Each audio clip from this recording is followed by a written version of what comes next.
Hey there, it's me, Eric. I have some bad news. I got sick. I'm having this thing in my throat, so talking is kind of an issue. But the good news is, I recorded today's interview with Patrick Atagi from the National Industrial Hemp Council a couple of weeks ago before I got sick. So I'm not going to spend too much time talking today. We're just going to get into it. So, okay, I hope you enjoy this. We're going to talk about Farm Bill priorities and other great initiatives that the NIHC is working on.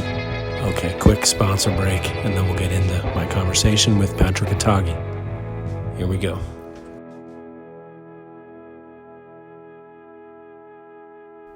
This episode is brought to you in part by I&D Hemp in Fort Benton, Montana, where they believe in the goodness of hemp. I&D Hemp is a family-owned, mission-driven, and environmentally focused industrial hemp food, feed, and fiber company, providing new opportunities for farmers and rural communities. Their mission is to provide innovative agricultural products and services to connect American farmers with the pioneers and businesses that see hemp as a way to bring real and lasting change to our communities and planet. Learn more at indhemp.com. This episode is brought to you in part by Impactful Ventures, an investment and incubation company focused on supporting startups and other initiatives that play a vital role in mitigating the adverse effects of climate change. At Impactful Ventures, they strive to amplify enterprises that bring innovative, green opportunities to the forefront and empower those making a significant impact for a sustainable future. You can learn more at impactfulventures.org. The KP4 Hemp Cutter, introducing a revolution in hemp harvesting, setting a new standard for harvesting quality, speed, and efficiency. The KP4 prepares hemp for ideal retting and easy on-field tedding, raking, and baling. Easy to maintain and designed to withstand the punishments of hemp harvesting. The KP4 Hemp Cutter. Available only at hempcutter.com. Patrick Atagi, President and CEO of the National Industrial Hemp Council of America, the NIHC. Welcome back to the show. How are you doing? Okay, Derek. Doing great. Obviously, us in the Northeast and other parts of the country dealing with snow, but things continue on regardless. And, at NIHC, a lot of projects that are finishing up that will benefit the hemp industry, and in the middle of those that are still benefiting the hemp industry, and some in the pipeline that we'll talk about today that will definitely solidify hemp in its place in U.S. agriculture and globally. Excellent. Good. Yeah, we'll get into the various priorities and initiatives you're up to. I wonder first if you can just give me sort of a basic introduction. For those who don't know me, my name is Patrick Atagi, spelled A-T-A-G-I, and I always say it's like the Atari video game, but with a G instead of an R. And as you're chuckling, I get to chuckle from other folks. 5 letters always confusing. Background real quick is, grew up on a family farm, specialty crops, fruits and vegetables. And then went to the University of Notre Dame and got a degree in public administration and psychology, master's degree and MBA at the University of Maryland Global Campus, and went to work for my senator, United States Senator Marco Hatfield, who was the chair of the Senate Appropriations Committee. And then, the usual working for various associations, U.S. Apple Association, United Fresh Fruit and Vegetable Association at the time, then to the National Association of State Departments of Agriculture, which is still relevant today, and still have my contacts there, and then to one of the largest organizations, the American Chemistry Council, representing Dow, DuPont, PPG, and and I say this because all these interact and are background, to this, and here I am today as the CEO of the National Industrial Hemp Council. Excellent. All right. Well, I wondered if you could tell us what the NIHC is. What's the purpose? Who sits on the board? How are you funded? What's the mission? That kind of thing. Just give me the whole thing. Yeah, no, absolutely. Who we are. We are. We represent people, right? We represent companies. But really, at the heart is we're representing hemp, because we see hemp as Currently its importance, even in the past 4 to 5 years since it's been legal, we had this tremendous gap of, more than 70 years, from the 1940s until today. In a really short time frame, all of really neat things. I mean, the traditional, things that you think about, in terms of fiber and cloth, but who would have thought, in the 1940s that we'd be looking at hemp in F1 racing, as a substitute for carbon fiber, less expensive, equally, durable material, or that BMW, would be using hemp, in bioplastics, or that would be using hemp to reduce our reliance on fossil fuels. So I think that's really the cool and amazing part. So we represent hemp and hemp only. We're just hemp is what the NIHC is about. There are other organizations, doing other things, but if you want to know who we are, we're just hemp. That being said, who's on our board of directors? We have former Undersecretary Bill Hawks of the U.S. Department of Agriculture, who was in charge of marketing regulatory programs, and that oversaw the Animal Plant Health Inspection Service, Grain Inspection, Packard Stockyards Administration, GIPSA, and most importantly, Agricultural Marketing Service, where that agency oversees hemp. Also, we have the deputy administrator, from AMS, who sits on our board also. We have the oil and gas industry. So we're really the larger, mainstream corporations, but we also represent, individuals, farmers. But mainly we're looking, on the commodity side of things. We support, what I call the chemical side of the equation. Um, and so that's, our membership is broad. But we're mainly focused on the hemp side of the equation.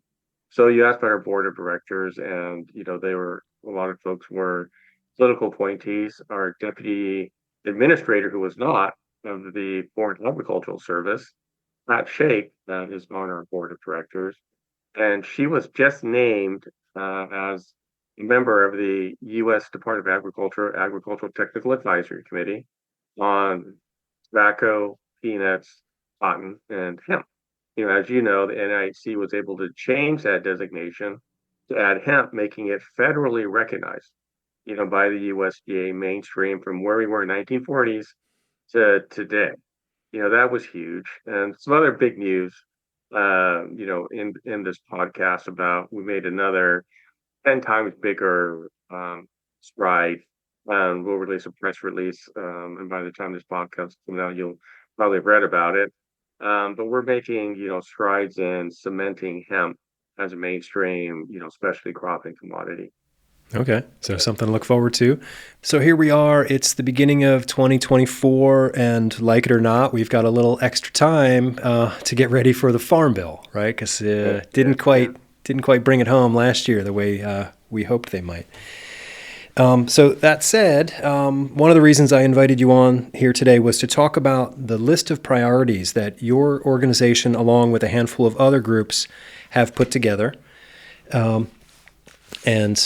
I was forwarded a copy of this. The title is Hemp Industry Priorities for the 2023 Farm Bill, which I guess might be the 2024 Farm Bill or the 2025 Farm Bill. Right. But anyway, first, if you can tell me who is represented here, and then we'll go through the priorities one by one. Yeah, absolutely. There's a press release out there that has the 31 plus organizations who are supporting this, and those are at the national, federal level. National Industry Hemp Council being one of them, Hemp Industries Association, Grow Hemp Association, and U.S. Hemp Round Table. Okay. But this, that's just the national organizations. We've got, a lot of the state and regional Midwest, Kentucky, Texas, and other groups supporting it. The interest of time, we can share the press release on it. Sure. Yeah, I'll put a link to this on the show page for the episode. Yeah, absolutely. Because we get that when we're on Capitol Hill. I get that all the time. There's so many groups. Who do we listen to? Type of thing. So this was an initiative that was done at NOCO. And again, shout out to Morris Beagle for, putting that meeting together and bringing the groups together, to come to an agreement of initiatives that the hemp industry, sees as helpful, but also, even if we were neutral on it, at least to know that we're neutral, or at least we could tentatively agree, in concept, and we're fine with those because NIC had signed off on them. Mhm. Um, but yeah, so this is really, in response to a lot that we're hearing. There's so many groups out there. Who do we listen to? So here's a document, the leaders in the industry, to provide a template of what, we would like to see. Obviously, within those, we have our priorities. The NIC's priority is performance-based sampling or performance-based testing, as it were. That, everything should be tested, but they're not tested the same because they're different. Commodities are different than, flour. To that point in the testing is, that we should expand the laboratories that are being used from, just the DEA, to, USDA laboratories, other laboratories or accredited laboratories, should also be included because we know there's a shortage of laboratories and a wait time. I believe, if I remember right, that, in Colorado, the backup is incredible. Just for the lack of laboratories, in the area. So, I mean, those are the ones that we're pushing for. We think that those have legs and that will be incorporated. Talking to, NIHC, went up along with other groups too, but we went up and talked to House, Agriculture Committee, and Senate Ag Committee. And again, talking about relationships and those type of things. Um, my colleague on the Senate Ag Committee, took my place at the National Association of State Departments of Agriculture, and I've known, him for, quite a while. Okay. So, that opens the door to that conversation and Right. just adding, not just saying it, but it's like, okay, this is, somebody I can trust and, Yeah. provides that. So, All right. can answer your question. Yeah. Well, let's go through this sort of point by point. All right. Sure. So the first one here is regulate CBD and other ingredients derived from hemp under the existing frameworks for dietary supplement and food additives as outlined in, and then there's a couple of, House bills there, or I don't know. So yeah, talk a little bit about what we need to do with CBD. Yeah, I think, we need direction really, and this is, not to, beat a dead horse, but Congress needs to do something, Their right? And job. so this Yeah. was their job exactly. Um, so I think, this kind of leads us to this framework of, here's a guideline, to Congress, and we've talked about the dietary supplement, and um, NIC doesn't really have any issue with it, but there should be some regulation there. Mhm. And, this is that path forward to it. So, we support that language. Obviously, we signed on to it. But, something needs to happen. We're on this train, and, we're building the bridge as the, train's approaching, and the train's, doing great and, full steam ahead, so to speak. And it was like, There's some this track is, missing up ahead. yeah, there's a track missing up ahead, and we're telling you there is, and there's repercussions to not having that there, right? Yeah. I mean, Yeah. I talked to the Rotary Club, talked to Lions Club, and public, and there's some basic, misunderstanding or not understanding at all, which I think without, clear, direction from the government, whether it's FDA or, somebody else, that the consumer knows that it's a safe product. Yeah. But there's hesitance here. It's a consistent product. I know people who are fans who tried CBD. They thought, "Oh, this is great." And then they went to somebody else and they thought what was similar, Mhm. but didn't get the same effect. And they're like, you're putting something into your body, and you kind of want consistency. Consistency. Otherwise, it undermines the whole thing. Yeah, Yeah. it undermines things, and that goes to, we'll talk about it later about, the testing, and we can dive down that rabbit hole and go, really quite far, but issues like, gummies at gas stations type of thing. It's available kind of to everybody, and so, is it, adult use and, all these things, but I think the fundamental is that, that first section. Right. Right. Okay. Next one here is reduce regulatory requirements for hemp grain and fiber farmers. And I guess like this ties in with maybe like a hemp exemption or. Oh, it's dual. It's both parts. It's that performance-based sampling, that testing, Mhm. right, that I mentioned earlier, fit for Fit purpose. for purpose. Right. Okay. Um, for our listeners out there who may not be steeped in hemp and cannabis and that type of thing. I mean, fiber hemp looks totally different. I would challenge somebody, to go into a fiber field and who was unknown, to cannabis, and they'd be, I really think that the majority be like, hey, where's the cannabis at? This basically looks like a pole, and maybe by the leaves alone, but it looks nothing like it. It'd be like going into planting a pine, a bunch of pine trees in an apple orchard, and it's like, hey, go look for the apples. They go, oh, here they are. How about the trees? They go, well, there's pine trees here, but they're not apple trees. And Right. kind of differentiation, I say, is like they're two different purposes. And so, for fiber and visual inspection would suffice. Just they're planted close together. We can, begin go down that rabbit hole, but in general, for fiber, it looks nothing like, the flower. And, the baseline issue is hemp being grown, I mean, marijuana being grown under the guise of hemp. So, this would help the hemp farmers to say, look, we don't mind testing, but just do a visual test.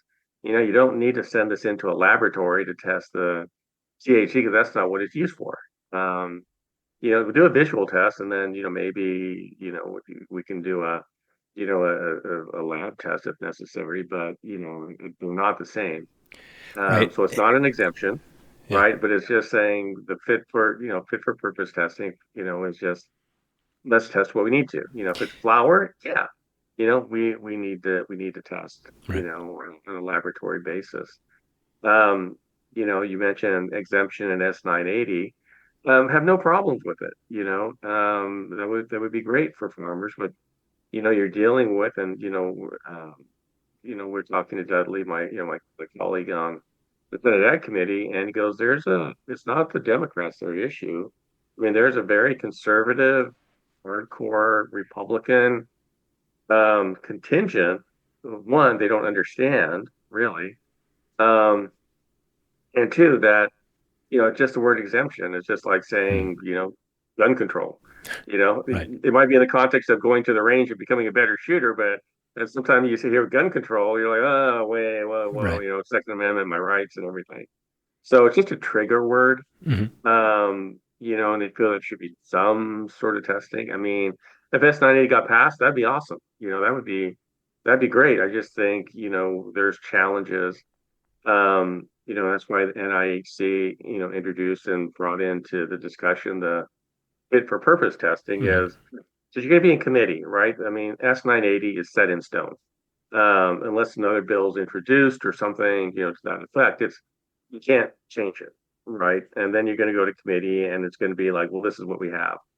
Um, when you're reconciling the bills between the House and the Senate side. So, that's where we're coming from is like, great, if there's an exemption, awesome, but we would like to have progress and move forward and just, allow that conversation to happen in reconciliation. Yeah. Should it come up and say, well, we have this, but can we do something different where there's some sort of testing? And for the farmers and fiber, and I'll help and I'll push this for you, Eric, is to say hemp fiber and hemp grain. Because when you say hemp fiber and grain, you're putting the two together, But they're two and really they're two different. separate things. Hemp Yep. fiber is different than hemp grain even. Absolutely. Yep. So putting that in the lexicon of the hemp folks this year is another one of our goals. So hemp Okay. fiber and hemp grain. Um, so that's the second part. I'm obviously talking more about this part is just more that's more in line, where NIHC is from, and our policy committee spent 3 years, putting this language together and giving it to the Hill, and they Yeah. were very happy to see it. Good. Because it's negotiation, right? It's okay. We can move away and move towards something. The unfortunate part of that was they want to consolidate it. We have, I think, like 9 categories. We said hemp fiber, hemp grain, and there's multi-purpose use and everything. But the committee, staff, both the House, the Senate, were like, "Let narrow it down."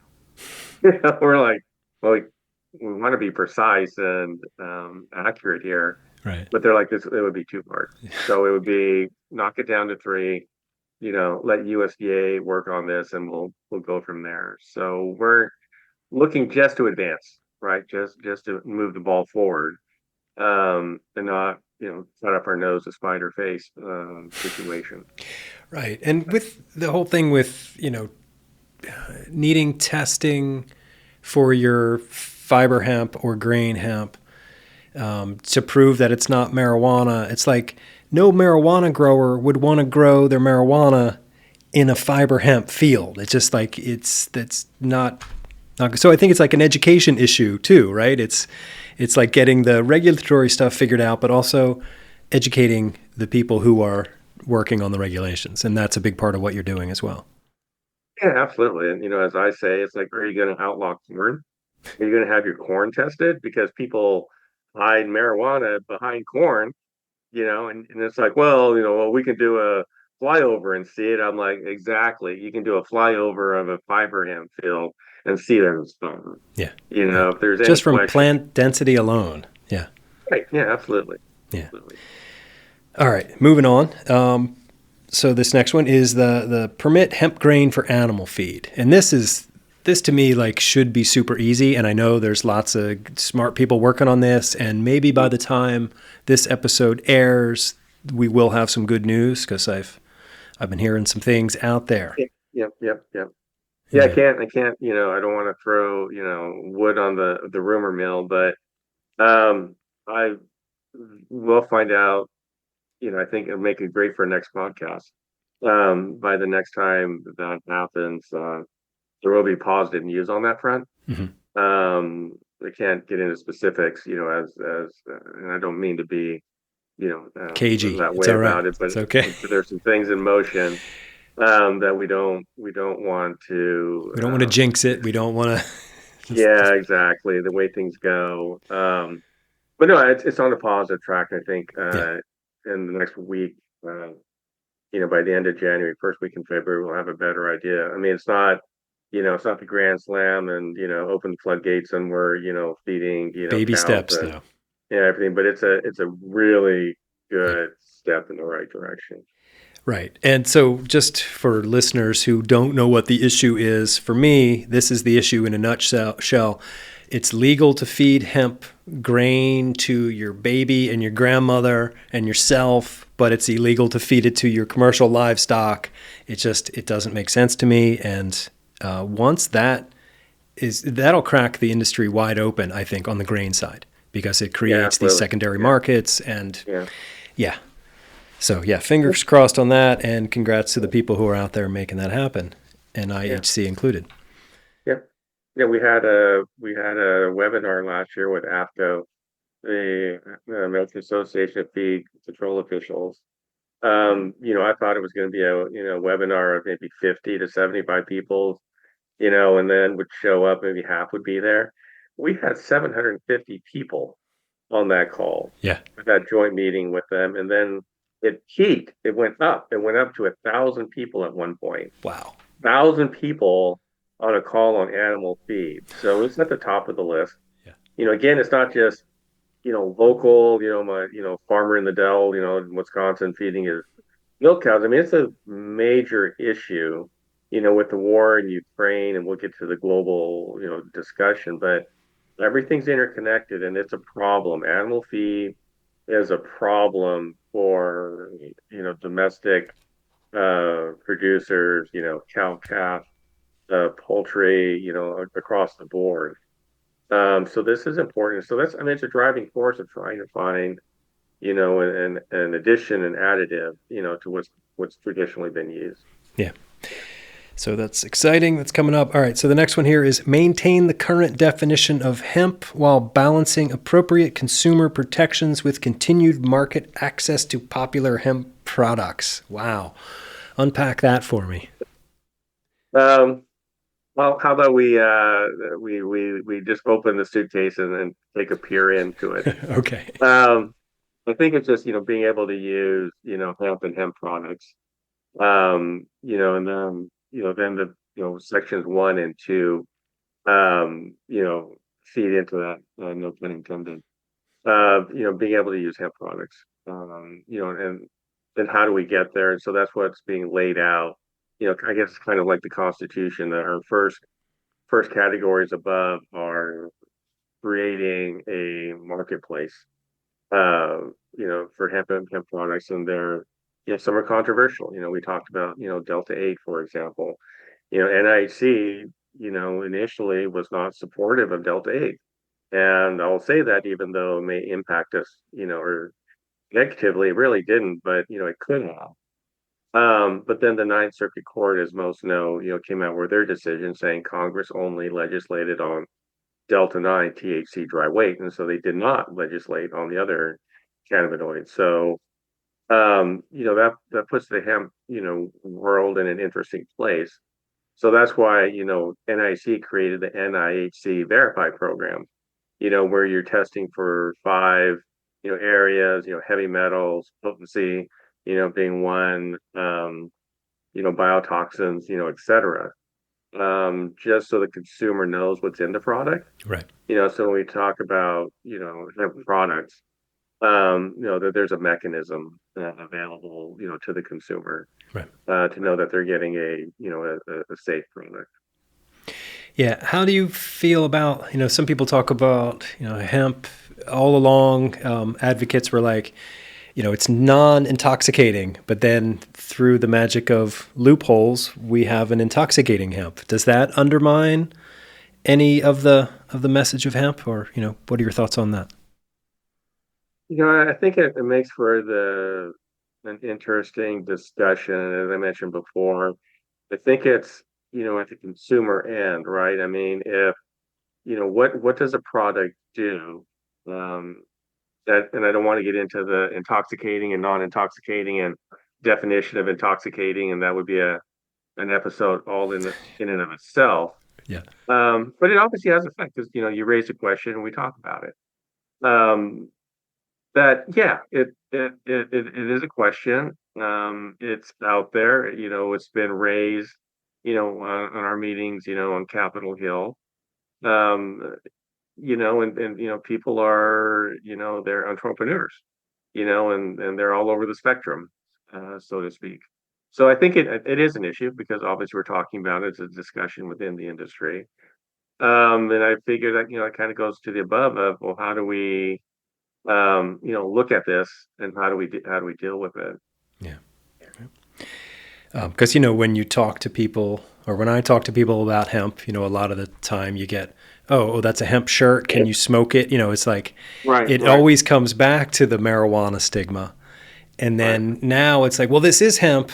And it's like, you don't have to go to marijuana because there's, I don't know, it's complicated. I know that. And it's interesting. I personally don't have any issue with, the Delta 8, Delta 10 stuff that's out there. But yeah, for my concern is consumer safety. Yeah.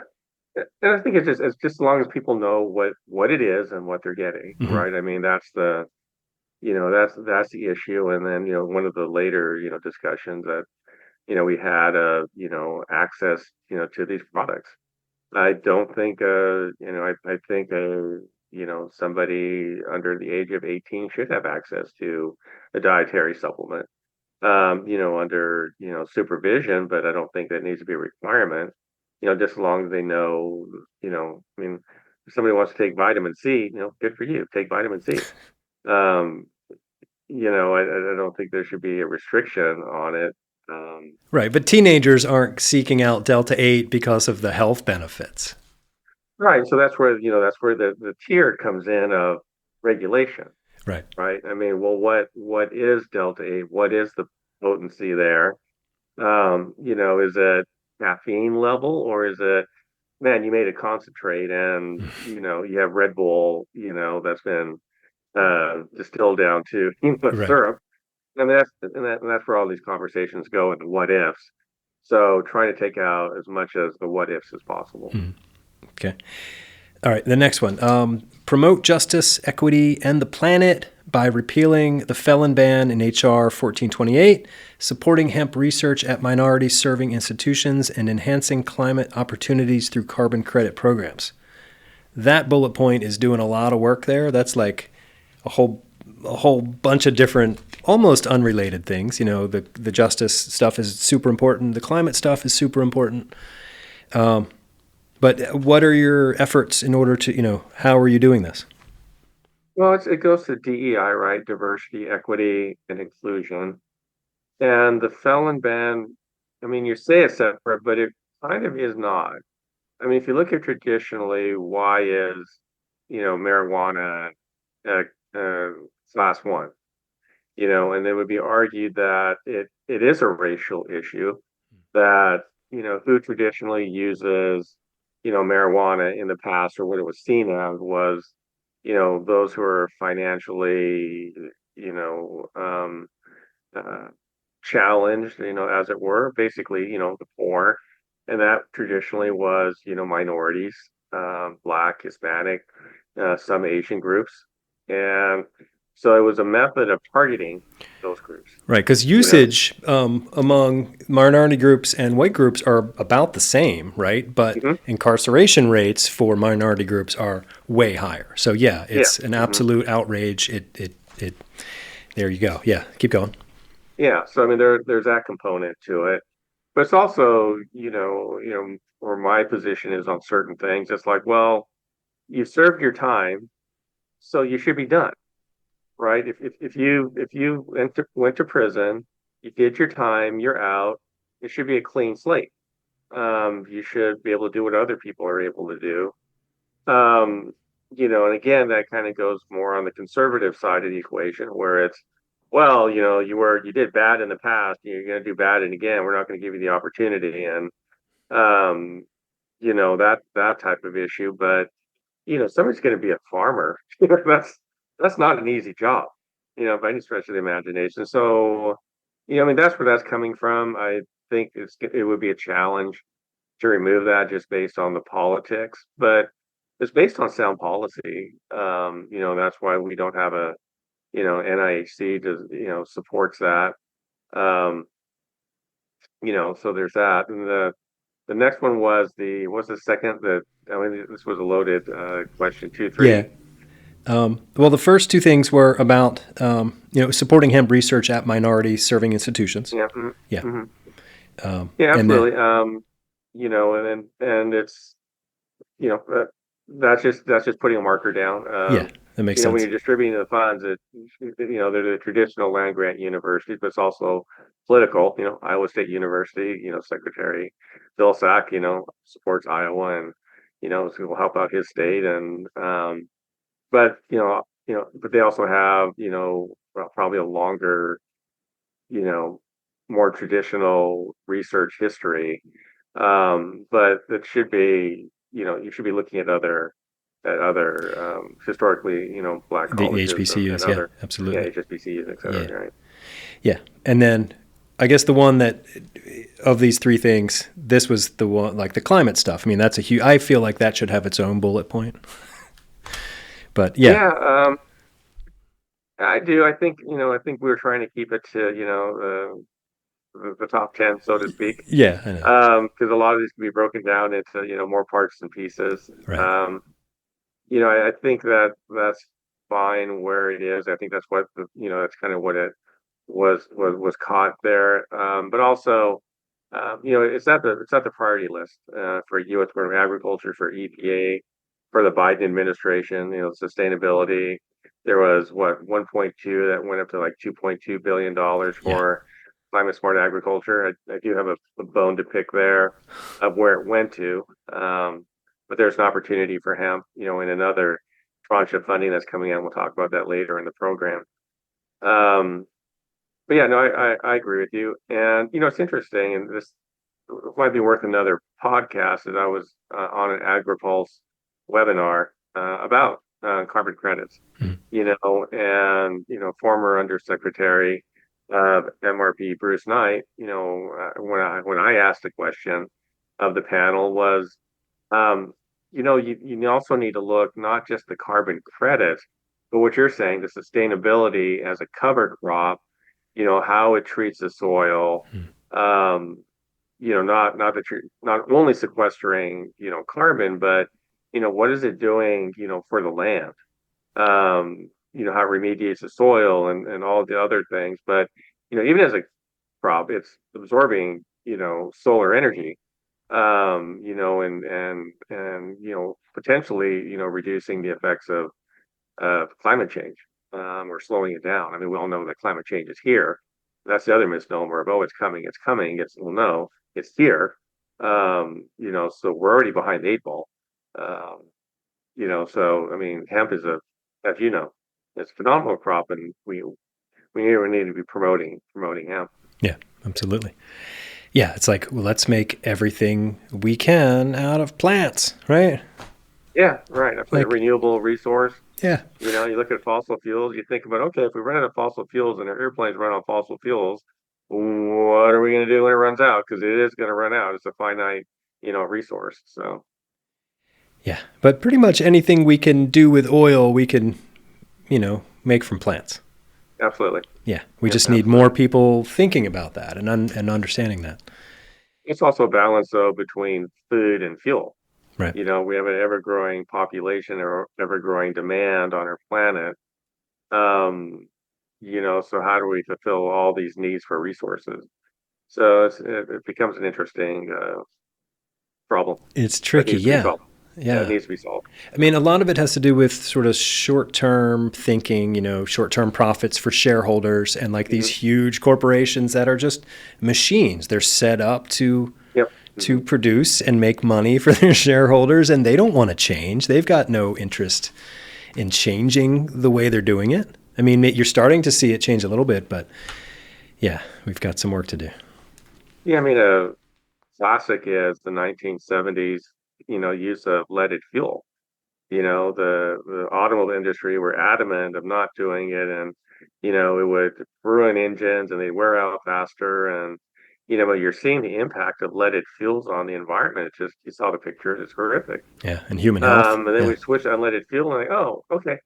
Once they're mandated to do it, and then cars actually lasted longer because you had to make the internal engine parts, the pistons, valves, springs, etc., the rings on the pistons, more durable.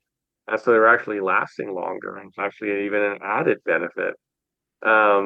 So I come from industry and I understand their arguments sometimes, but hmm, sometimes you're like, no, to your point, you're on a quarter to quarter basis, and right. you're which worries me with the consolidation of companies, and in the United States, and you're in this too big to fail, and that frightens me quite a Yeah, bit. But that's absolutely. that's just an aside, my personal commentary. All right, next one here is, and you mentioned this before, but end the DEA's monopoly on registering hemp testing laboratories. We just want to get the DEA out of hemp, right? Well, I don't know. It's a lot of hemp. I mean, yeah, ideally, we've talked to DEA, we've talked to their Washington D.C. office.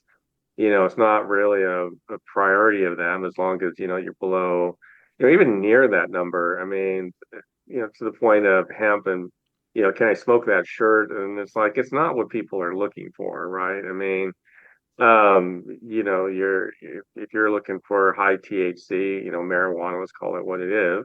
It's like you're looking at the buds, you're looking at, the crystals, and the last thing you're looking at is going out to a hemp, fiber hemp field and pulling off the leaves. And it's just like there are so many even legal ways, of doing things than with that. And, Yeah. DEA designation really is not a laboratory.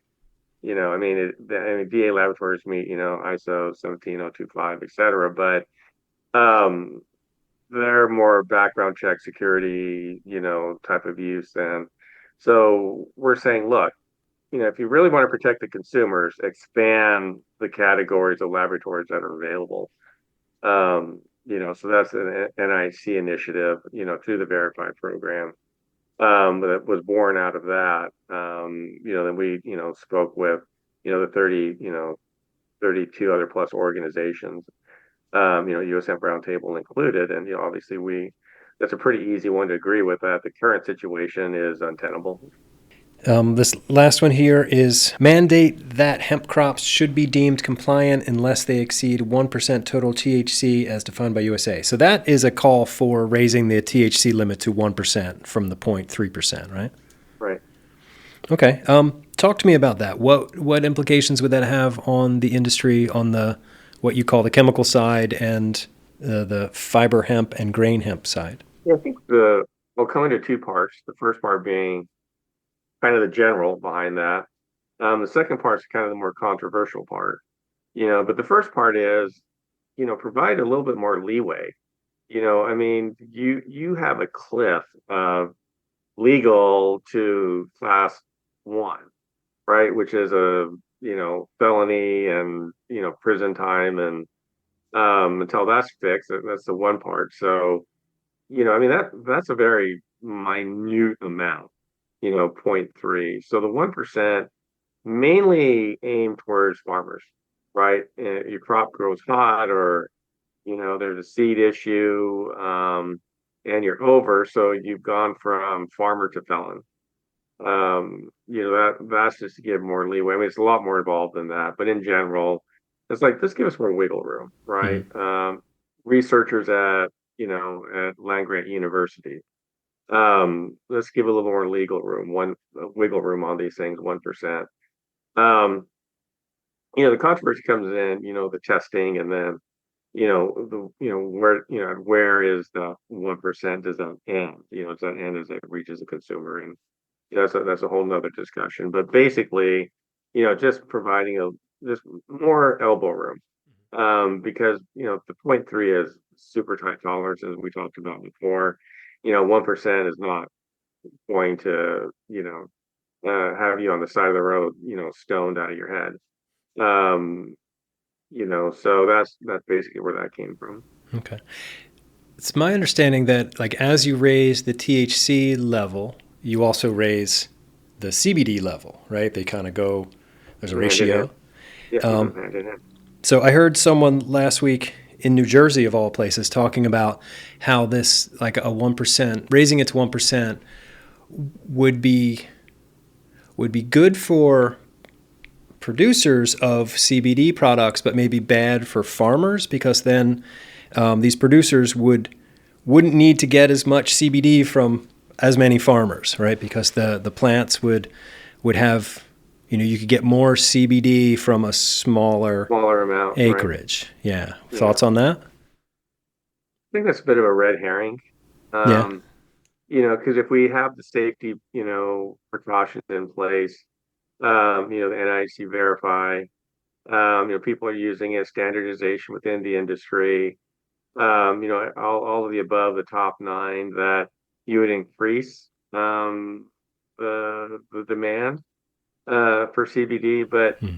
CBD alone is not going to change the hemp world. I mean, it kind of is what it is. You have the production in Europe, and a bone to pick with me is China can produce CBD, but you can't import it into the country.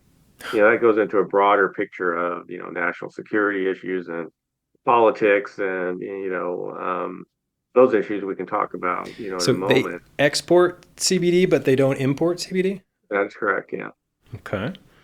that's correct. Um, we raised it. I also sit on the Agricultural Technical Advisory Committee at USDA, and I raised it, and they were they were kind of like, well, it's already kind of a done deal. And I'm like, I was really annoyed by that of, as a new group, we just kind of came, on board, as these discussions were already happening. But China's laying out, the groundwork, not just in the hemp world but in just globally of, you know, food production at home, and then pushing production like under hemp for non-food production outside of China. Hmm. So that's why you see a lot of Chinese companies coming in the United States, North Carolina being one of those, on the fiber side and, other organizations. And, we've raised that concern, that deep concern to USDA. We can talk about that in a little bit. But to your point, I see that as a bit of a red herring. To say, oh well, if you're going to raise the THC or raise, to 1%, you're going to lower production. It's like, well, no. I mean, if we have these other, things in place, it'll raise, production. And farmers, and that's a bigger part. If you want farmers to raise hemp, you need to give them some sort of protection. Yeah, Ergo, de-risk them. Yeah, fit, de-risk. fit for purpose testing, S980 exemption. I mean, those are all aimed at farmers, and incentivizing farmers to grow hemp. Okay, figured I'd ask. All right, so that's the list here of bullet points for hemp industry priorities. And you said 31 is the number of organizations in there? I think we went up to 33 total. Oh, okay. All right. And I will put a link to this document on the show page for the episode so people can check it out, and links out to the NIHC. You brought up a couple of things in there that we loop back to, but let's talk about the Chinese market there, and Chinese companies owning or developing textile stuff in the U.S. Is that what you were saying? North Carolina, yeah, I think North Carolina. Mm-hmm. Tell me what you know about that. We invested $10 million. Fortunately, I have the paper in front of me, but I'll send that to you, the language on that. They're in fiber in Texas. I'm still doing research, but they're definitely here. Kind of the bridge discussion. NIHC was exhibiting and presenting in Asian Hemp Expo, the 2023 Expo in Bangkok, Thailand. And half the companies there, the previous year, maybe a fifth of the companies were Chinese. Oh, wow. I mean, it was a good number, but it wasn't a lot. I would say at least half the companies there were Chinese companies, Mm-hmm. right? Whether it was plants, a lot of technology, grow lights, agricultural, harvesting, where we should be, where the US should be. I know that China's proximity is, very close. But even so, it would have been good to see more US companies there. And, there's that opening, and it's more kind of that lost leader scenario where you get a foothold, but you're just showing people what you can do because it's growing, right? Japan is going to change its regulations this year on hemp. There was a Japanese company there that was exhibiting. They were doing fiber. It was a golden fiber because the only legal hemp in Japan is for ceremonial clothing for the emperor, Mm-hmm. and they call it golden hemp, golden fiber, and it's a yellow color. It's beautiful. Um, but yeah, no, I mean the Chinese are they're in there for the long term. Yeah. Again, I was on the chemical side of the world with multi-billion dollar companies, and the Chinese, 100 years is that's a good short time. Give me a cup of coffee. Or to your point, and you even said it, the U.S. companies are quarter to quarter. What are my quarterly numbers? And the Chinese are long term, and they're getting involved in the U.S. They have been in the U.S. In the hemp world, and that's our argument to the U.S. Department of Agriculture. It's like, look, the Chinese are here. They're investing. You need to invest in hemp and get hemp qualified, as a mainstream commodity. So not just the chemical side, as I would say, or the CBD world, but really the animal feed, um, huge. Yeah. I mean, it's a huge market. I mean, the pet industry spends overall more than $500 billion on pet products and food. Yeah. Right. So if you think about it, that's about the size of our defense budget. What Americans spend on their pets. So, as we're talking, where is the growth really is on the commodity side and making it a mainstream commodity. Yep. Yep. Um, yeah.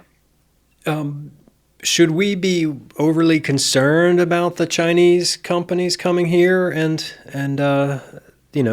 developing their own hemp interests? It depends on your perspective. Um, taking off my, kind of political hat and, American, security, food security, agricultural security. And that, I mean, that's why we have all these programs, right? The Depression era, during World War II, a hungry population is not a good thing.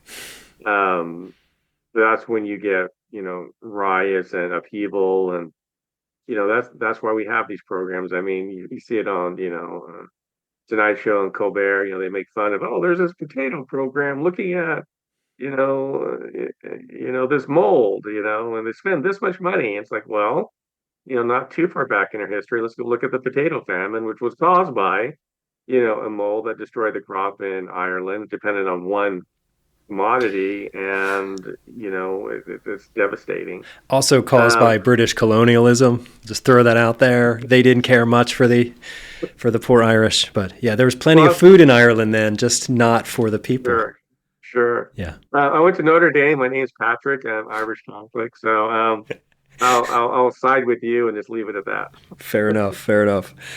Um, But yeah, it's from the hemp perspective, no, not really. I mean, if you're developing the hemp products, hemp fiber, and all those are all great things. I mean, yeah. they're all great things, and the Chinese lead, in education.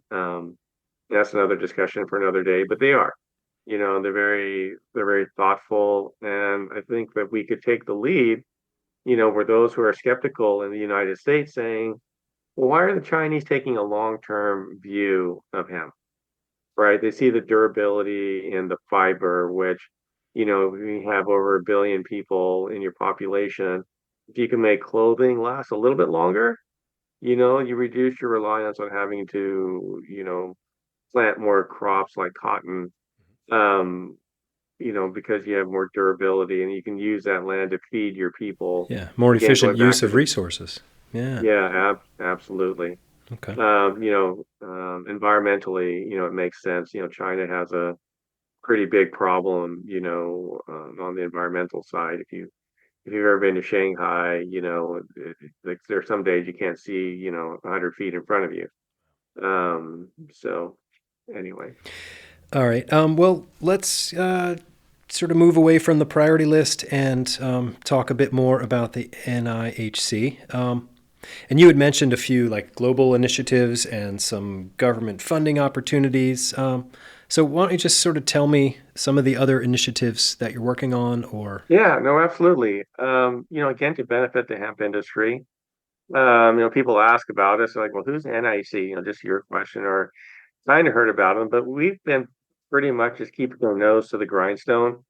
We know the path. Like I said, we have the former undersecretary of USDA as a board member. We have the deputy assistant secretary, former as one of our board members of congressional affairs. We have a deputy, two deputy administrators, a career on our board.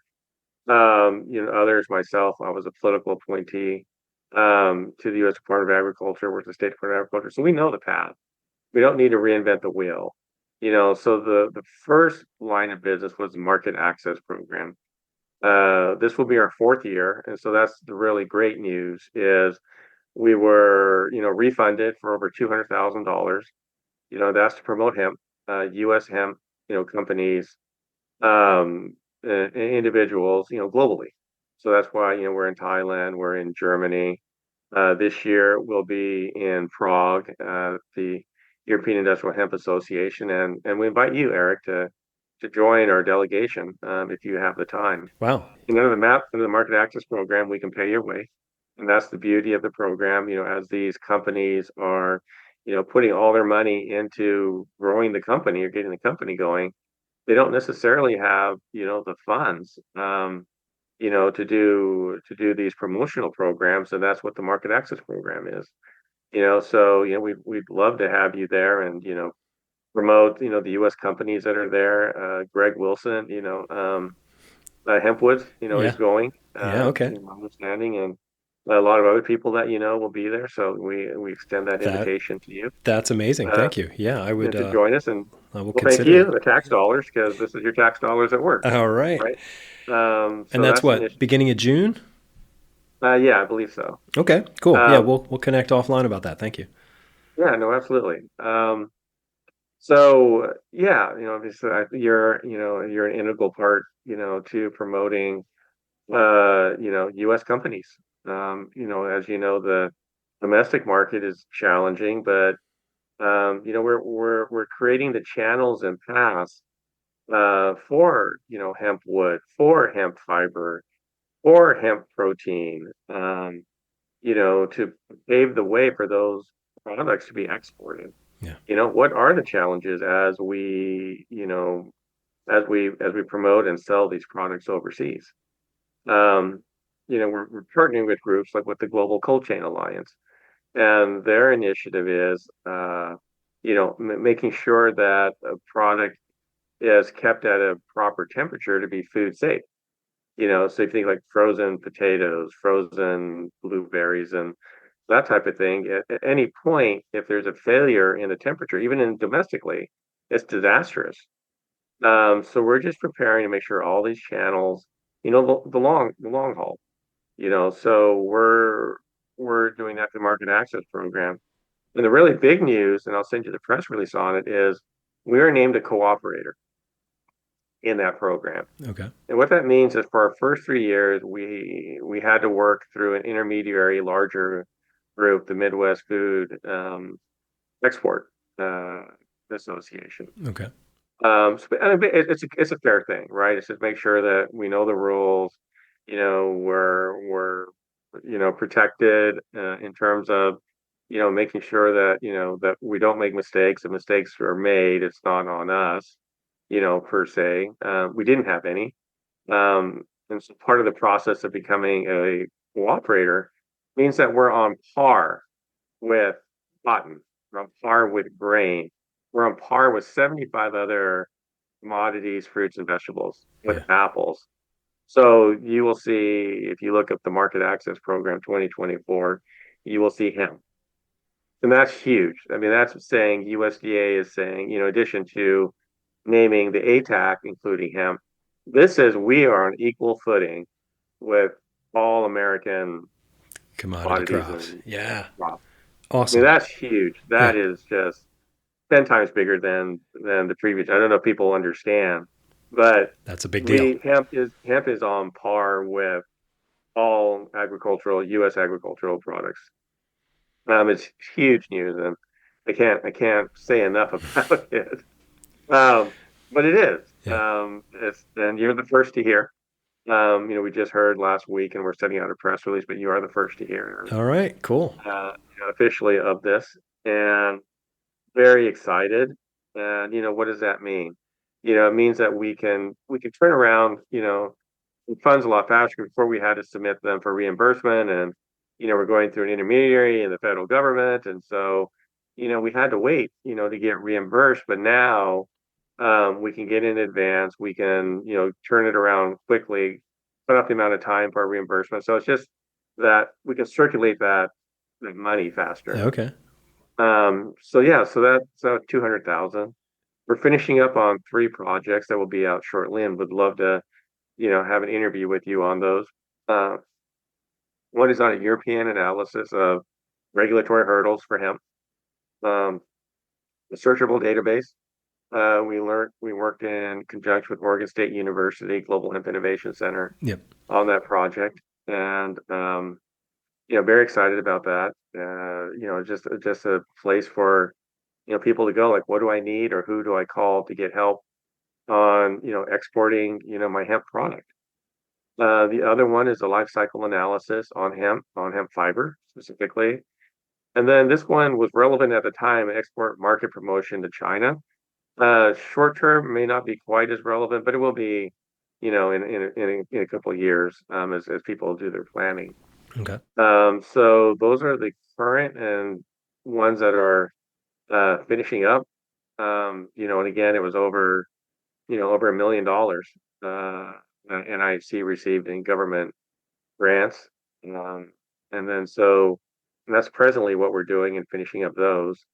So the future is the Regional Agricultural Promotion Program. It's similar to the MAP program, but not as restrictive. It's $1.2 billion. The initial tranche of funding is $300 million. So we're putting our application together for that, which is due the beginning of February, and we should know by June what our allocation should be. Okay. But again, the only way you can apply for that is if you're a cooperator or connected under, like one of the regionals. But basically, you have to be a cooperator, and USDA pushed us through to become a cooperator, in time for this. That meant we went through an audit. No big F's, no financial or funding issues. So we passed with flying colors on that. So we're set really, really well. And we'll see what happens there. But that's more promotion money, but even less restrictive than the market access program. So we welcome, your listeners, those companies, if they have ideas, if they're, promoting, hemp internationally, let us know. We'll see what that number is. I mean, it could be, anywhere from 300,000 to 500,000 to, $1 million to $3 million a year. It's a 5-year, program. And so we'll see, how good of an imprint we made with USDA. Nice. Congratulations. That all sounds fantastic. And listeners can reach you at NIHCOA.com. And then the other is, for me, is this first initial, Atagi, P-A-T-A-G-I at hempindustrial.com. Okay. I will put links out to all of that stuff on the show page for this episode at Lancaster Farming. This has been great. I've learned so much about you and about the NIHC. Is there anything else you'd like to share with us? No, if you're interested in the trip to the European Industrial Hemp Association show in Prague, feel free to email info at hempindustrial.com. We can't take everybody, but we can take a sizable group based on our funding. We'll see where the Regional Agricultural Promotion Program funding comes in.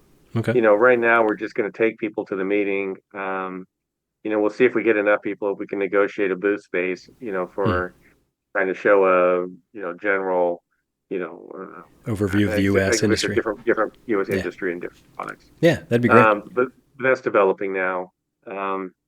We're always seeking members. That always helps our cause on Capitol Hill. Again, info at hempindustrial.com, and we can talk about membership. If you want to talk to me directly, you just go to our website and you can just sign up there. All right, cool. All right, one last question, and I'm basing this off of your hat. So can you describe to listeners what hat you're wearing here? Wearing a Titleist hat. I'm a golfer. I do have all my hair. So Eric's laughing because I just took off my hat. Yeah. So my question, now that we set it up, is have you ever gone golfing with Mitch McConnell? Industrial hemp. I have not. I have had a golf with several members, but he's not being one of them. But no. All right, fair enough. Well, Patrick Atagi, it has been a pleasure talking to you today. Thank you so much for your time. Absolutely. You have a good one. Stay safe. All right, there you go. Hope you enjoyed today's show. Go to the show page for this episode at lancasterfarming.com to get more information about the things we talked about in this interview. My name is Eric Harlock. I am the digital editor at Lancaster Farming Newspaper, the greatest agricultural newspaper in the world. Check us out online at lancasterfarming.com. All right, I'm going to go rest my voice and my body and I'll talk to you all later. If you want to get in touch with me, send an email to podcast@lancasterfarming.com. Okay, until next time, I'll see you in the newspaper.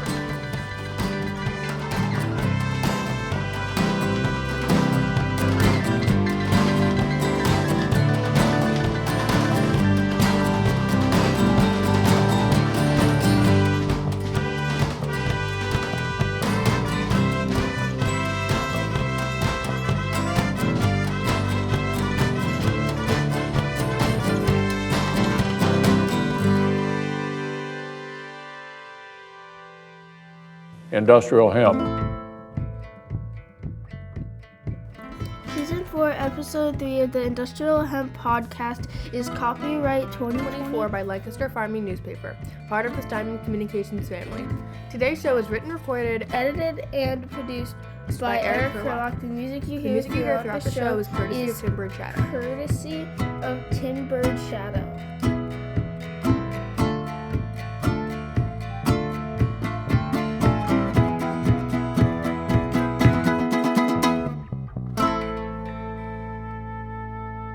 Industrial hemp.